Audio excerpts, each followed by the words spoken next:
আসানসোল লোকসভা কেন্দ্র, যার 7টি বিধানসভার মধ্যে 5টি রয়েছে তৃণমূল কংগ্রেসের দখলে আর 2টি বিধানসভা রয়েছে বিজেপির দখলে। এই মুহূর্তে আমি যেখানে দাঁড়িয়ে রয়েছি দেখতেই পাচ্ছেন ইসকো। এই ইসকো কেন্দ্রীয় সরকারের নবরত্নের এক রত্ন ছিল।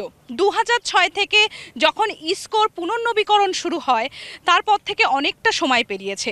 আজকেই 2024-এ দাঁড়িয়ে ইসকোর আবারও নবীকরণ হবে, কিন্তু এখানকার সাধারণ মানুষ, তাদের কি কর্মসংস্থান হবে? তারা কি কাজ পেয়েছেন এই নতুন ইসকোতে? কি বলছেন তারা, আসুন জানবো তাদের কাছ থেকে।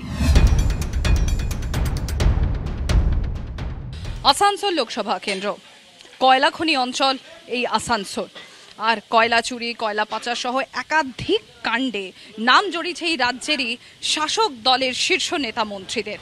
কি বলছেন আসানসোলের সাধারণ মানুষ, কি তাদের অভাব অভিযোগ?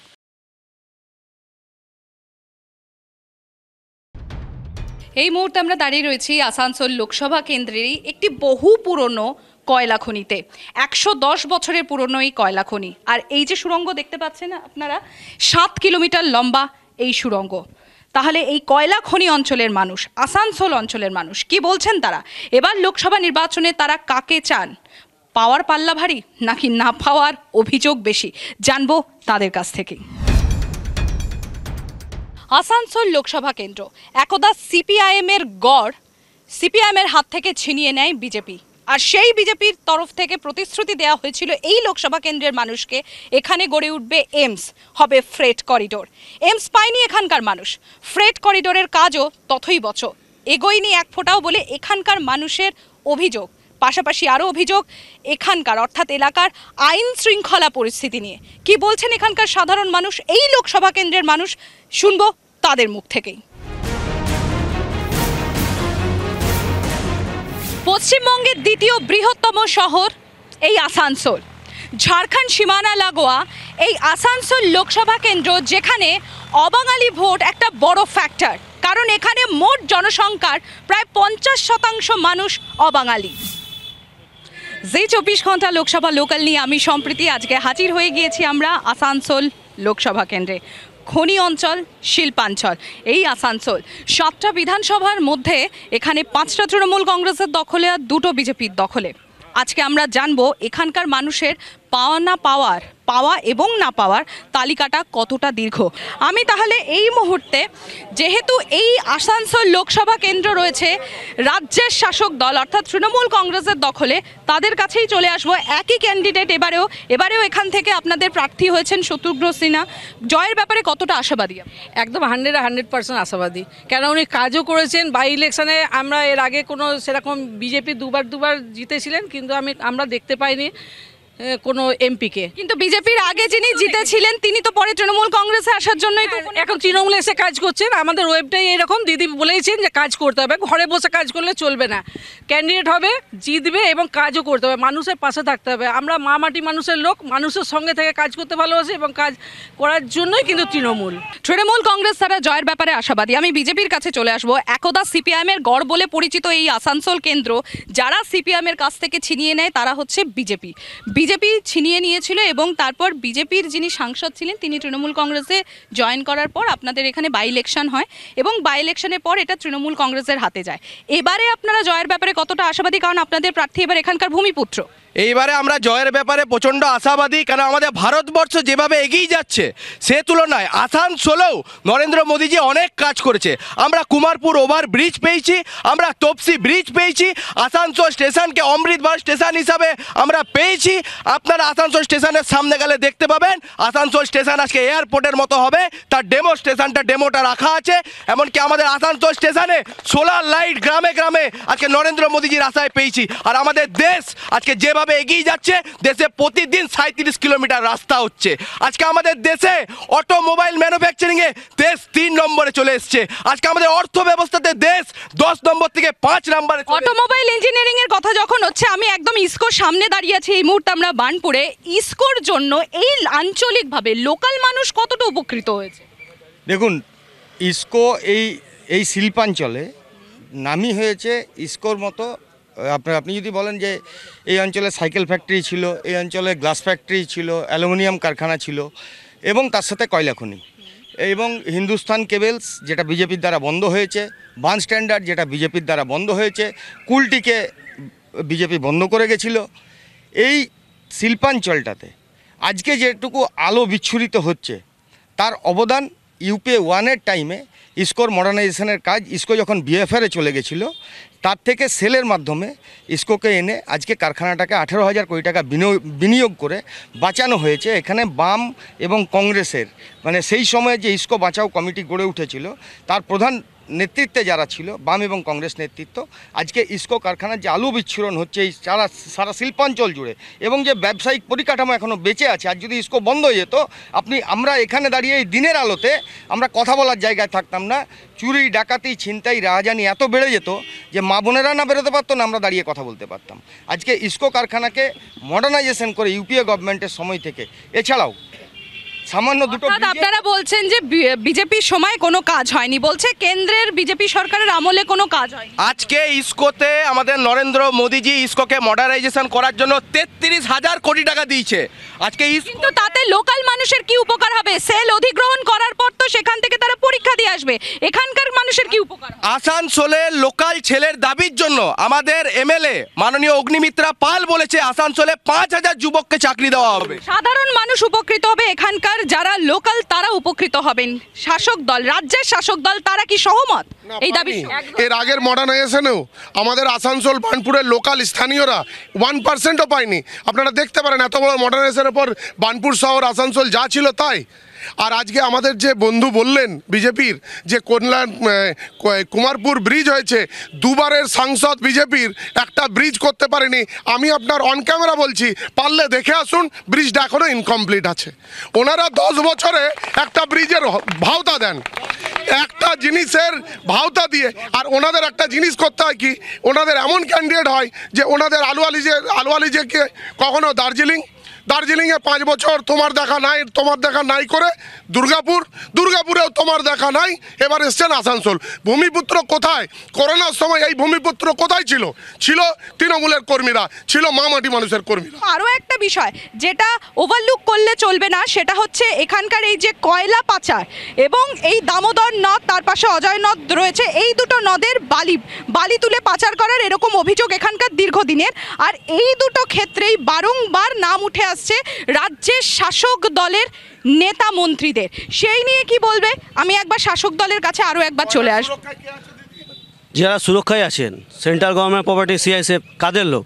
সেন্ট্রালের লোক। তো তারা যদি এত ভাবছে যে সরকারি সংস্থা চুরি হচ্ছে, কয়লা চুরি হচ্ছে, মানে সরকারি যে সেন্ট্রাল গভর্নমেন্টের জিনিস চুরি, কোথায় ওনারা কেন আটকাচ্ছে না? তারপর বারবার তো আমরা দেখেছি যে কেন্দ্রীয় এজেন্সির কাছে গিয়ে সেখানে হাজিরা দিতে হচ্ছে রাজ্যেরই শাসক দল অর্থাৎ আপনাদেরই দলের শীর্ষ নেতৃত্ব মন্ত্রীদের। সেটাকে নিয়ে জড়াচ্ছে ওয়াশিং মেশিনে ঢোকাবার জন্য নিজেদের দিকে টান। আপনি দেখুন না, candidate declare Pawan Singh tweet করে কি বললো, আমি ক্যান্ডিডেট হতে পারবো না, কেন আপনি জিততে পারবেন না। আর তারপরে চিন্তা করুন, ক্যান্ডিডেট ডিক্লেয়ার করতে আরও 20 দিন লেগে গেল। যদি আমাদের কোনো উচ্ছিষ্ট চলে যায় তাদেরকে আবার ক্যান্ডিডেট করবে। সেই ওয়াশিং মেশিনে টানার জন্য বারবার ইডি সিবিআই দিকে। আপনি দেখুন না, আমাদের খালি ভারতবর্ষের প্রত্যেকটা একটা সিএমকে যিনি একটা ভোটে মানুষের ভোটে জিতেছে তাকেও পর্যন্ত নিয়ে যাচ্ছেন। ওনাদের মধ্যে চোর নেই, সব তো চোর আছে। এখানে কি মেয়েদের সুরক্ষা কি রকম, কি বলবে? আমরা এখানে আমাদের সিএম এর এলাকায় আমরা রাত 10টাতেও বাইরে বেরোচ্ছি, আমরা 11টাতেও বাড়ি ঢুকছি, আমাদের কোনো অসুবিধা আমরা এখানে পাই না। তো নারী সুরক্ষা এখানে কোনো অসুবিধা হচ্ছে না বলছে, কিন্তু এখানে বেশ কিছু সাম্প্রতিক ঘটনা বলছে অন্য কথা। কি বলবো? অবশ্যই মোদিজি নারী সুরক্ষার জন্য বিল পাস করেছেন। নারী সুরক্ষা পশ্চিমবঙ্গে নেই। পশ্চিমবঙ্গে নারীদের ধর্ষণের দাম ঠিক করে দেওয়া হয়। তোমার ডাটাটা ঘেটে দেখুন, নারী সুরক্ষা ইউপিতে যে অত্যাচার বেশি ছিল সেটা এখন অনেক কমেছে, পশ্চিমবঙ্গে বেড়েছে। পশ্চিমবঙ্গে যদি আসানসোল কেন্দ্রেরই কথা বলি, আসানসোল কেন্দ্রে এখন তো তৃণমূলের অত্যাচার অনেক কিছুই হচ্ছে ভেতরে আমরা জানতে পারছি না। কয়েকদিন আগেই তো বারাবণীতে দাঁড়িয়ে আছি, এখানেই তো কিছুদিন আগে মৃত্যুর খবর, ঘটনা ঘটলো, এখানেই তো কিছুদিন আগে খুনের। বারাবণীতে যে রেপ হয়েছে সেখানে তাদের বাড়িতে কাউকে ঢুকতে দেয়নি, এরা তৃণমূলের লোকরা সেখানে ঘিরে রেখেছে। আর তৃণমূল আগে বলুক এখানে একটা সোয়াবিন বা সুইচ ফ্যাক্টরি তৈরি করতে পেরেছে, 500 টাকার কথা বলছে। সুরক্ষার কথা তৃণমূল বলছে, সন্দেশখালীতে কি হলো? সন্দেশখালীতে আমাদের বাড়ির মা বোনদের পিঠে বানাতে যেতে বলা হচ্ছে, এটা লজ্জা লাগা উচিত। এখন সন্দেশখালীতে পিঠে লজ্জা লাগা উচিত। স্পটেই তো খুন হয়েছে, তখন এরা কোথায় ছিল? তখন কি বলতে মন্ত্রী যখন নিজে মমতা ব্যানার্জি কেন একটা খুনের কিনারা করতে পারছে না? আসানসোলে পরের পর এক একজন নেতার খুন হচ্ছে, ব্যবসাদারদের খুন হচ্ছে, কোথায় যাচ্ছে পুলিশ প্রশাসন? লজ্জা করে না তৃণমূলের মুখ খুলে বলতে? পুলিশকে টেবিলে তালে লুকাতে হয়। আসানসোলে 2011-র পর থেকে এই বানপুর এলাকায় মর্নিং ওয়াক করতে গিয়ে বামফ্রন্টের নেতা, সিপিআইএম নেতা অর্পণ মুখার্জি থেকে শুরু করে নির্গুণ দুবে থেকে শুরু করে দিলীপ সরকার প্রাক্তন বিধায়ক, একের পর এক কিছুদিন আগে হোটেল ব্যবসায়ী বানপুর মোড়ে, যেখান থেকে পুলিশ কমিশনারেট অফিস 100 মিটার, সেখান থেকে এতগুলো মার্ডার হলো, আজ পর্যন্ত কোনো খুনের কিনারা বর্তমান শাসক দলের প্রশাসন করে উঠতে পারেনি।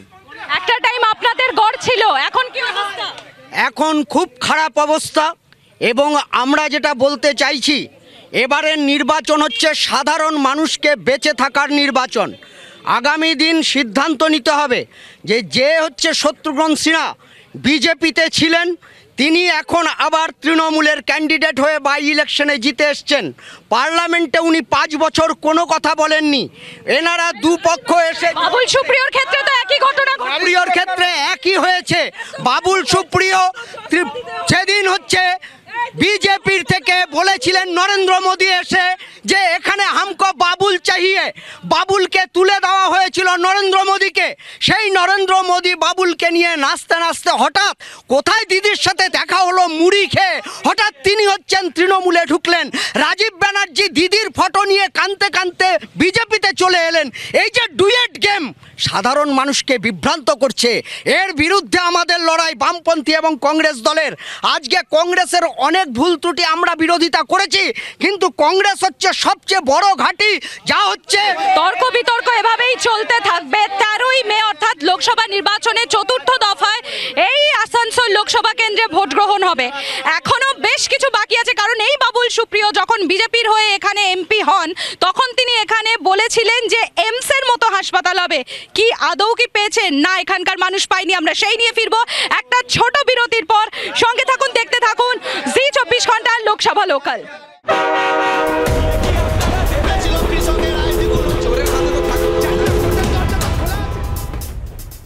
ফিরে এলাম বিরতির পর। আপনারা দেখছেন জি 24 ঘন্টা লোকসভা লোকাল। আমি সম্প্রীতি রয়েছি আপনাদের সঙ্গে, আর আজ আমরা রয়েছি লোকসভা কেন্দ্র আসানসোলে। বিরতিতে যাওয়ার আগে আপনাদের বলেছিলাম এমসের জন্য এখানে কথা দিয়ে গিয়েছিলেন তৎকালীন বিজেপি সাংসদ বাবুল সুপ্রিয়। আচ্ছা, এমসের কথা তো এখানে তৎকালীন বিজেপি সাংসদ বাবুল সুপ্রিয় বলেছিলেন, সেই এমস তো আজও আপনারা পাননি। উনি তখন বিজেপির এমপি ছিল, তখন সেই সময় আমাদের প্রধানমন্ত্রী ভারতবর্ষের, উনি ওনাকে বলেছিলেন, মিথ্যামিথ্যি প্রতিশ্রুতি দেওয়া ওনার কাজ ছিল, তাই উনি দিয়েছিলেন। বাবুল সুপ্রিয় দেখেছেন এর দ্বারা কোনো কাজ হবে না, উনি মমতা ব্যানার্জির স্বর্ণপন্ন হয়েছে। এরা বাবুল সুপ্রিয়র কথা ওঠালো। আজকে বাবুল সুপ্রিয় যখন নরেন্দ্র মোদী এখানে বলেছিলেন আসানসোলকে বাবুল দিন हम लोग मंत्री देंगे, নরেন্দ্র মোদী কিন্তু মন্ত্রী দিয়েছিলেন। এইবার বাবুল সুপ্রিয় আজকে সেই জায়গাটাতে 1 নম্বরে খেলতো আসানসোলে। আসানসোলে আমি দায়িত্ব মন্ত্রী পেয়ে লাভ কি হলো বলি, আমার শেষ করতে দিন। 1 নম্বরে খেলতো, যেখানে দায়িত্বর সাথে বলতে পারি পিএমও অফিসে যদি কেউ বিনা পারমিশনে ঢুকতো, সেটা হচ্ছে বাবুল সুপ্রিয়। আজকে তৃণমূলে গিয়ে তিনি 11-এ কেন 15ও চান্স পাচ্ছেন না। কি করছেন? স্টেজে ভেপু বাজার। হসপিটালের বিষয়টা বলি এটা এইবারে হসপিটালের বিষয়টা বলি।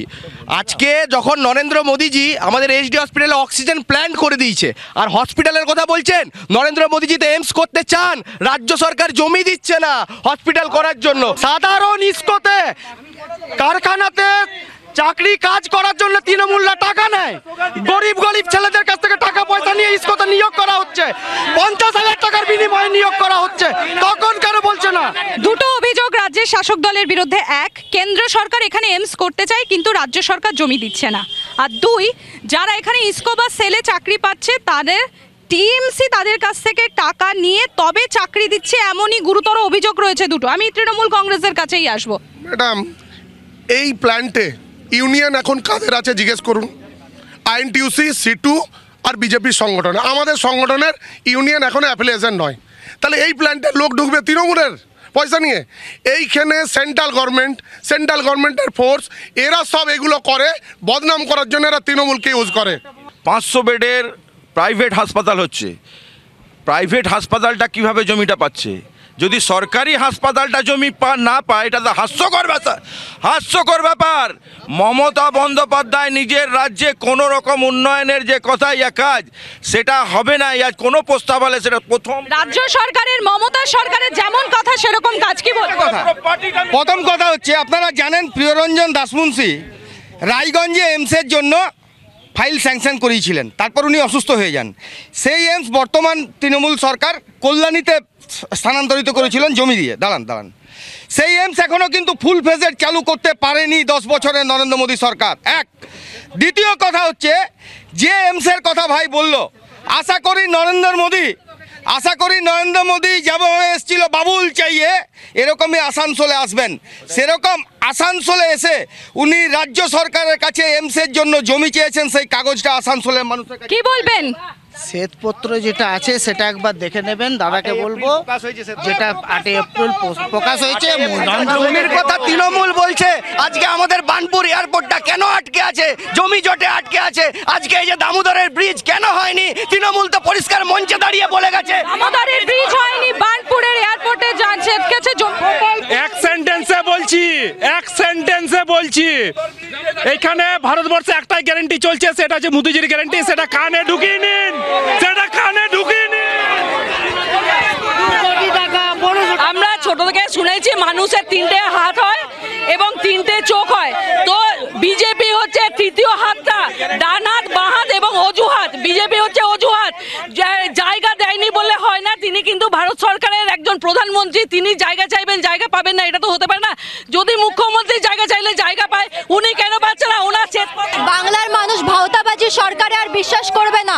যেটা আমরা চোখের সামনে দেখতে পাচ্ছি সেটাতে আমরা বিশ্বাস করব। 15 টাকা কারোর অ্যাকাউন্টে ঢুকেছে কিনা জানি না, লক্ষ্মী ভান্ডার, কন্যাশ্রী প্রকল্প সমস্ত আমাদের অ্যাকাউন্টে ঢুকেছে। যখন আয়ুষ্মান ভারত দেওয়া হচ্ছে, কেন দিদি আয়ুষ্মান ভারতকে আসতে দিচ্ছেন না? এতই যদি উন্নয়ন করার ইচ্ছা, মানুষের ভালো চান, তাহলে কেন আয়ুষ্মান ভারত করতে দেওয়া হচ্ছে না? জবাব দিক। স্বাস্থ্যমন্ত্রী হয়ে নিজে বলছেন যে আমাদের স্বাস্থ্য ব্যবস্থা ভালো না, আমার ভালো মতন চিকিৎসা হচ্ছে না। একজন স্বাস্থ্যমন্ত্রী হয়ে নিজেই স্বাস্থ্য বিভাগের বিরুদ্ধে তিনি বলছেন। পাওয়া না পাওয়ার পাল্লা কোন দিকে ভারী? এখানকার সাধারণ মানুষ, অর্থাৎ এই আসানসোল লোকসভা কেন্দ্রের মানুষ কাকে বেছে নেন, কাকে মনোনীত করেন, 13ই মে এনারা যাবেন, ভোট দান করবেন এবং সেই রেজাল্ট জানা যাবে। জি24 ঘন্টা লোকসভা লোকাল আসানসোল কেন্দ্র থেকে এখানেই শেষ করছি। আর অন্যান্য খবরের জন্য আপনারাও দেখতে থাকুন জি24 ঘন্টা। বাংলার আওয়াজ, বাঙালির আবেগ, জি24 ঘন্টা।